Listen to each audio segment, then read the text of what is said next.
Hello বন্ধুরা, তোমরা সকলে কেমন আছো? আশা করছি তোমরা সকলেই ভালো আছো আর আমিও খুব ভালো আছি। তো দেখো, সন্ধ্যের দিকে আমরা বেরিয়ে পড়েছি বাইরে মানে যাচ্ছি আজকে মেলা বাড়িতে। তো প্রথমেই বলে দিই একটা কথা, তো আমি হচ্ছে একটা গ্রামের বউ। তো গ্রাম্য ভাষায় যেভাবে কথা বলি সেভাবেই তোমাদের সঙ্গে ব্লগটা শেয়ার করব।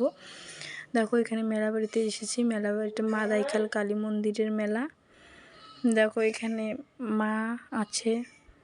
মা মানে আমার মা, মানে সবারই মা।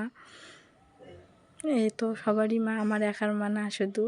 তো ওখান থেকে প্রণাম টনাম সেরে এসে ধূপকাঠি বাতাসা দিয়ে এসে এই মেলা ঘুরছি। দেখো, এখানে এদিকে ওদিকে চতুর্দিকেই দোকান বসে গেছে আর আমি তোমাদের একটু দেখালাম। তো মেলা ঘোরা শেষের দিকে আমাদের ছেলের জন্য গাড়ি নিয়ে নিয়েছি।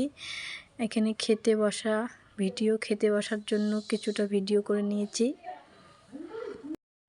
তো ওখান থেকে খাওয়া দাওয়া করে বের হয়ে এসে আমরা তারপরে রাস্তায় পান খেতে বসেছিলাম। এই যে দেখো, বসেছিলাম মানে কি, বসার জায়গা ছিল না, দাঁড়িয়েছিলাম। পান বানাচ্ছিল, তার জন্য দাঁড়িয়ে দাঁড়িয়ে ভিডিও করছি। পান খাওয়া হয়ে গেছে। পান খেয়ে তারপর আমরা এদিকে এসেছি। দেখো, মানে একটা দোকানে বিরিয়ানি খেতে। মানে এখানে বিরিয়ানিটা খুব ভালো বানায়, তাই মেলা বাড়িতে না খেয়ে আমরা এখানে খেতে এসেছি। আর তোমাদের দাদাভাই কীভাবে ভিডিও করছে দেখো। তো ভিডিওটা ভালো লাগলে অবশ্যই লাইক কমেন্ট শেয়ার করো। আজকের মতো এই পর্যন্তই। টাটা, সবাই ভালো থেকো, সুস্থ থেকো।